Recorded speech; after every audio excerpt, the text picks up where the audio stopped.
Hey guys, it's me, BP Radiant, and today what I want to kind of do is we're going to build a deck together. Essentially, I'm going to go through my process and stuff for it. I'm going to give you a quick rundown of what I've got. Expect a post about this as well on a couple of different subreddits, probably MTG Brawl, maybe MTG Arena, because I personally think that building Brawl decks is really fun. They're very varied, and they're less resource intensive to try new things than it is for standard. And so I think it kind of like caters to more newer players, being able to play more different decks or throw together decks with things that they've pulled out of boosters. So first, what I want to do is kind of go over this real quick spreadsheet I made. I'm going to try to get a formula of this up that people can access on their own and save their own ones. But essentially, what you're going to want here is this is going to break down the waves I do. And real quick, I want to go ahead and say that I did take all this information and kind of condense it down for Brawl for a 60 card from the people over at Star City Games, as well as the Command Zone podcast, and some of the things I've also heard talked about on things like I Hate Your Deck and Professor's Learning Academy.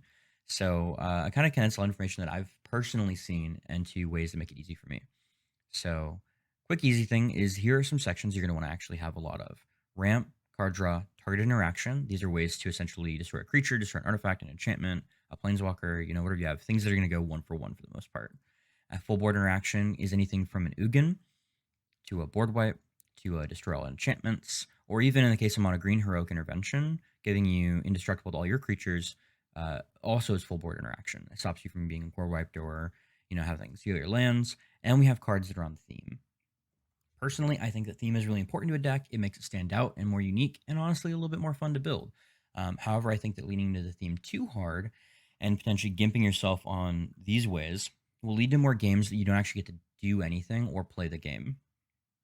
That's not to say that these can't overlap in any way. Cards on theme can ramp you. A great example of this one is going to be maybe cards that create treasure tokens, and you're playing, a treasure deck. Like, cool. That seems great. It's on theme and it ramps you effectively. Um, when I think cards that I think multiple interaction, first I think Solemn Simulacrum goes in a deck.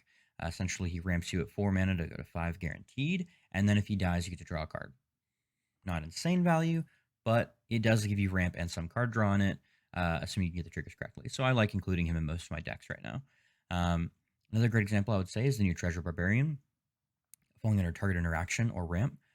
3 mana. Either he's going to ramp you a treasure, fantastic, because you need that again, a turn 3 play that can ramp you into turn 5, or he can destroy an artifact. Both really impactful depending on the decks you're facing, and gives you that kind of modal choices. And so I think being able to find cards that overlap in these areas or fit your theme is what's going to give your deck more of an identity. And it's all about kind of finding a balance between what's good and bad. If you need to, depending on how long it takes me to build a deck, I have a little section here where you can type in an explanation essentially for why you picked that card. Maybe I picked a card that's like not quite as good as Cultivate. It's just it's 3 mana, 2 just for 1 land, doesn't go into hand, but it does something extra. Like maybe it learned, and I'm like, okay, cool. Learn is a mechanic that I want to have more of for more card draw or whatever. But like, I might not remember that if I'm building a deck over a couple days even. So I like to have an option there to put it there. Or if you're if you have a group of friends and you guys build decks together, you can have something there before you send it to somebody. It's something I personally like. Wave 2 is going to essentially be what is the card used for. So a standalone card is going to be something like Goldspan Dragon. It is a 5 mana 4/4 threat with flying and haste. Immediately when it attacks or is targeted, get a treasure. And then treasures tap for 2.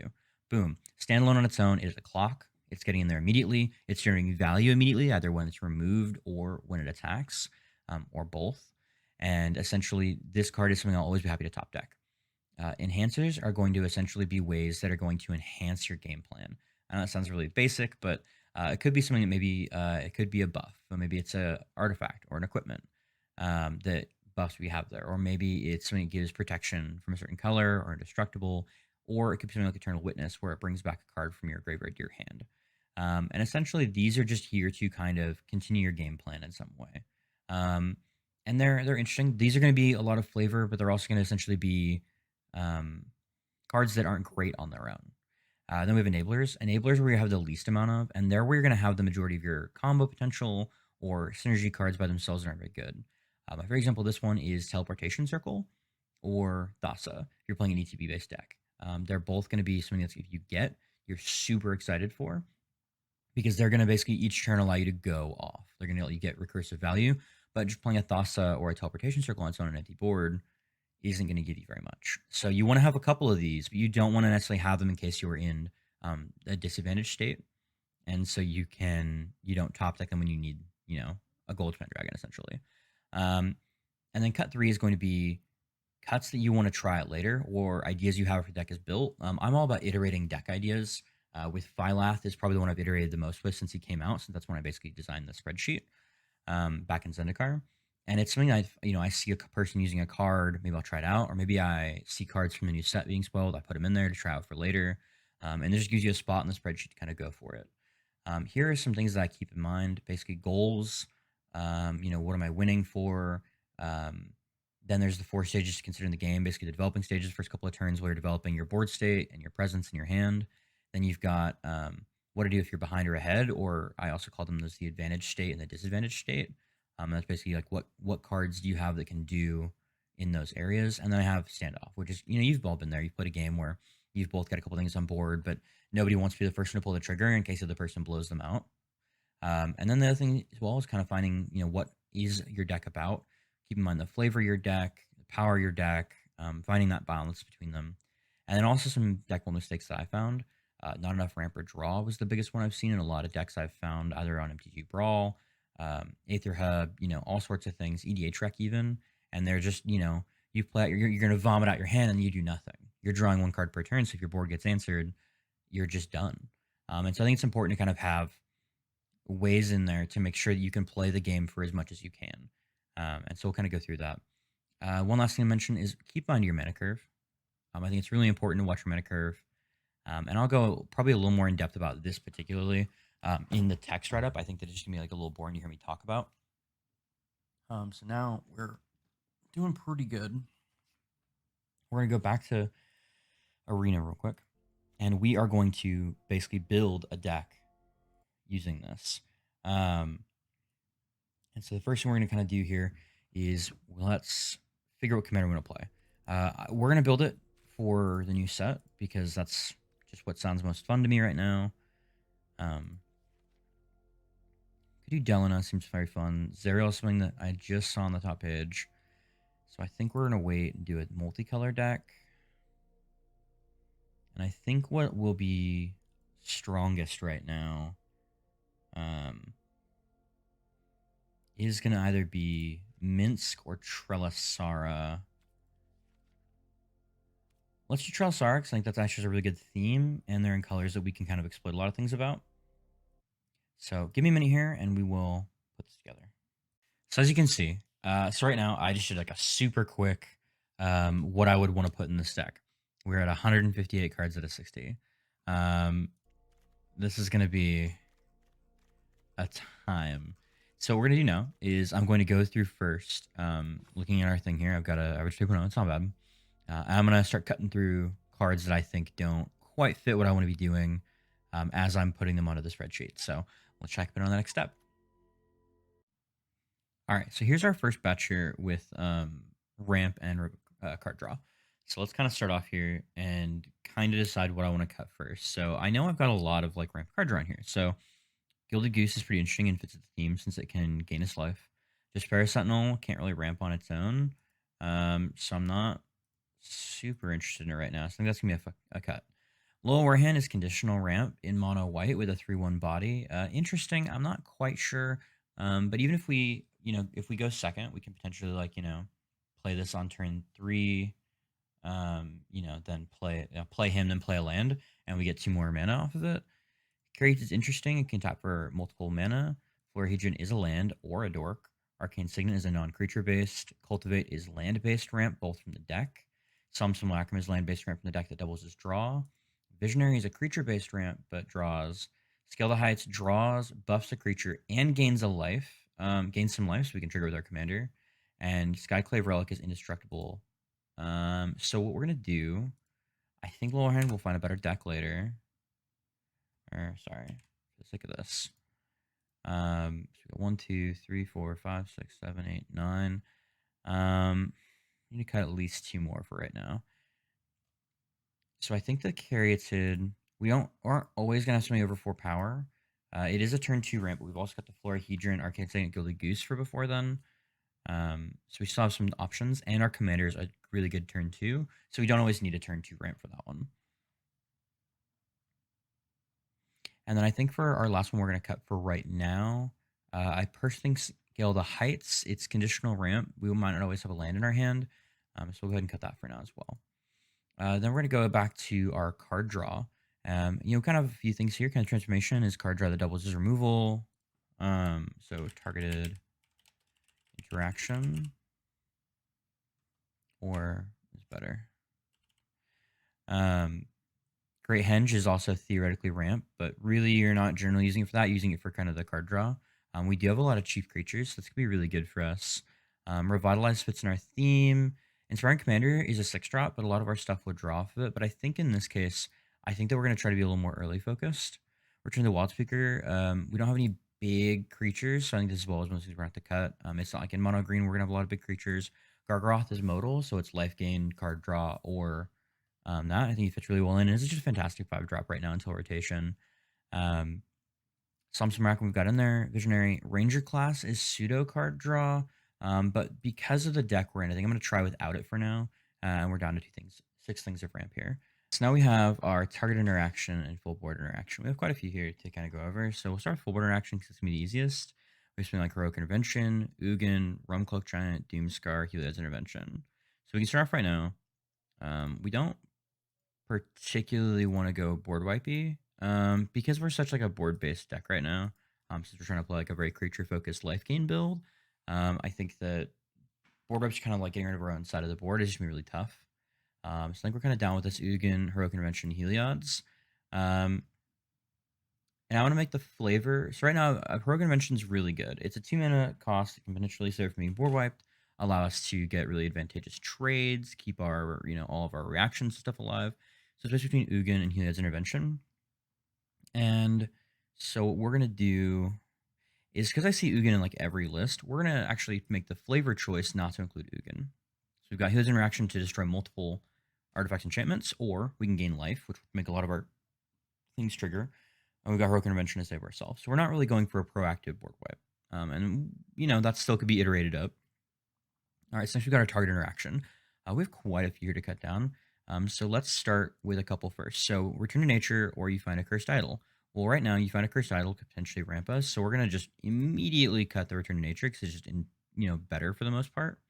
It's also for the same reasons as we're in green. We have you find a Cursed Idol, so we don't really need Disenchant as well. So let's some of the things we've got here for removal and protection bases. So let's start with protection based stuff. We've got Ossidic Value given protection, really good. Fortifying Draw gains us life, buff something equal to the amount of life we've gained. This could be really big depending on when we play it, so I like that a lot with the flavor. And then we've also got potentially Inscription of Abundance could also buff our stuff to save it. I'm pretty happy with this because this build allows us to get a turn 1 off and then start growing our Trilasara. So I like all 3 of these right now. So I'm a pretty big fan of those. Giant Killer, it's not bad. It has a limited amount of what it can kill, and it comes in pretty late, and we don't necessarily want to be saving it. So I think we're fine cutting that for right now. Skyclave Operation is essentially the opposite of Giant Killer. It's going to kill the smaller things, but I'm really on board because it gets rid of a lot of problematic cards in the format right now. Glass Casket is too limited for I think what we're doing on 2 mana, and again, our 2 mana slots filled with a lot of things. I think that Vandal is an interesting pickup, but we may not have things that are dead with our other protection stuff, so we're going to go ahead and we'll cut that as well. I think that the needing swing or graveyard to destroy swing isn't quite as good, and I'd rather you have the find a Cursed Idol for the option to pick a treasure over potentially getting a creature on board. So we're left with 1, 2, 3, 4, 5, 6, 7, 8. I want to cut one more here. Face Fetters gives us life gain and can get a permanent from using its activated ability. Banishing Light will just get rid of that permanent. Kabira Takedown could destroy a creature. I think we're going to go with the Kabira Takedown for now. I think that or the Face Fetters would be able to have a pick because they're both a little conditional on what they can actually hit. So we've cut that down. And that is our target interaction and full board clear. We're then going to go into our lands. We're going to see how many lands we're going to be running. Now, lands is really interesting since Zendikar released, and the fact that, like, for instance, Kabira Takedown could have been one of our lands, theoretically, if we wanted to go that way on more of a lean base. I generally try to go 24 to 26 if I'm going to be running MDFCs and using them primarily as lands. If I do that, I'm not slotting them in something else because they're generally going to be a land unless I draw them late game. Now we've got our lands and special lands category. So right now we currently have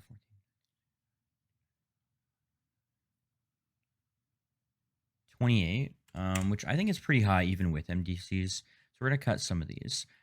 So first of all, I don't necessarily like our split with what we have here, but I want to keep most of the lands at tap for 2. So Bodyguard Stronghold giving out Lifelink and Vigilance is interesting, but not really that good since it comes into play tapped every time.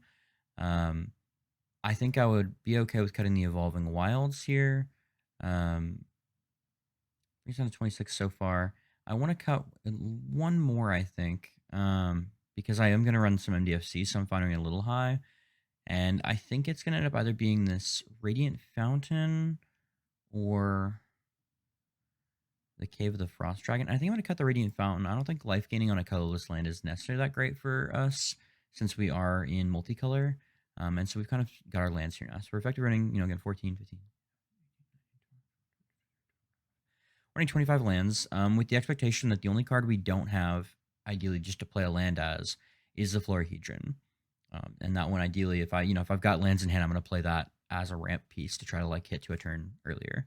I'm pretty happy with our split. I may swap this around to one more plains than a forest, but I'll take a look at my final cut when I'm done. Cards that I thought were extra that I thought were very interesting to kind of put in. So with this one, I do the opposite. We're actually going to pick out cards that I think that are important to the theme. So we're going to start with cards that have repeatable effects or are going to give us essentially payoff to our life gain stuff. And I think that it'll be very interesting to kind of see what we're left with at the end of this. But right now I'm picking up repeatable life gain effects and ways that are basically going to try to win us the game off of it.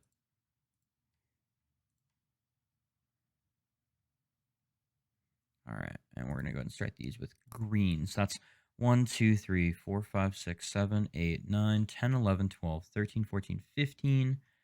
So we're at 15 right now. I think that's still above what we actually are allowed to have. You can see through that very big process, we went from over 150 cards down to 68. We essentially need to cut 8 cards more to meet our, kind of what we want to do with the deck and keep what we've got. So first, let's go ahead and look at what our curve is and what our creature base and stuff is going to be. All right, guys, we're back. The cuts have been made. And this is kind of what I'm sitting with. So what I decided to kind of do when I was sitting thinking about what the last cards to cut are is I thought rotation's happening soon. So what I'm going to do is I'm going to keep the older stuff in and cut some of the newer stuff. And then basically I'm going to pivot that. I think I'm going to then work on this deck and flip the old and the new to make a rotation proof one after it. That way I can already have kind of a preemptive in my head of what I want to put in. But for now, this is what we're going to work with. And we're going to put this as a... I don't know, I'll probably think of a new name later. Most important part for me, though, you got to pick your default sleeves. And since this is a new commander, nothing super fitting. Let's go with this. I like that for the stack. And that's what we have here. So what we're going to do essentially is now some of the cards that we did cut on our list have now got put under things to watch out for. But that's basically the process I go through. It takes me anywhere from 20 minutes to an hour to actually do what I would call a full cut deck. However, obviously for deck dashes, I do it in 10 minutes. So I often find myself cutting certain classes of cards first to help myself out with that. Most of the time removal. Who knows? But this is our standard deck for Trelasarra. I hope you guys enjoyed. If you have any questions, please, feel free to give me a comment on why did I pick this card over this, or what is my thought process behind why I chose the order of which I did. I'm always happy to answer that. I'll do my best to answer within a good amount of time, probably day of or day after. Um, I really appreciate you sticking out for this whole video. I hope that was kind of like a little bit of a mix in what was in my head. The next time I post one of the videos like these, I think it's going to end up being one where um, kind of how we do deck dashes, where I have to do it incredibly quickly. I will do a standard one in 10 minutes and we'll just kind of see how different it feels when we go back through. Thanks for watching. And as always, be radiant.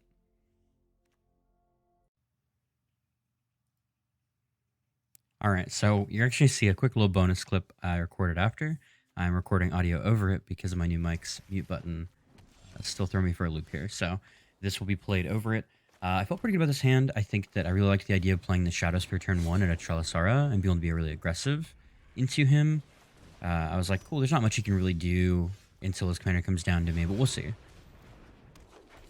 And so I'm like pretty confident at this point.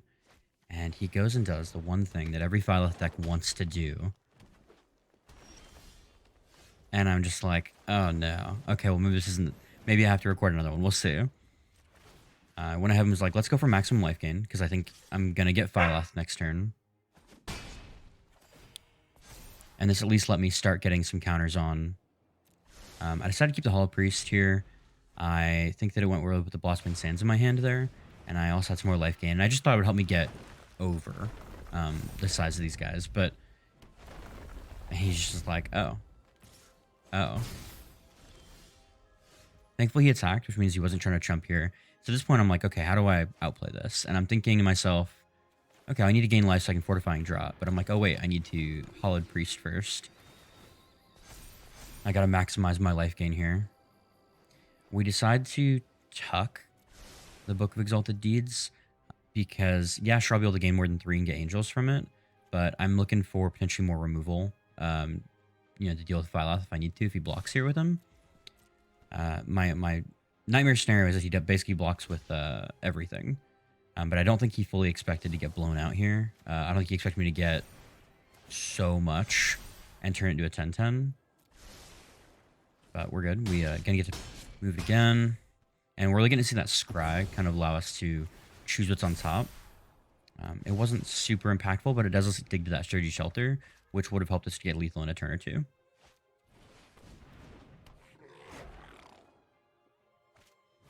And so he's going for Grumgully, which means that he's now playing from his top deck. I think that he should have tried to potentially hold on to Grumgully till he could cast Phylath again. I'm not sure. I also think attacking here was a mistake because I'm already at 45 health. Like, he's going to need to, like, wait until I'm much bigger. I don't know. Because if he has that unattacked, he has 8 power here. Which means my Trelasara can't block in for free. And we get to concede.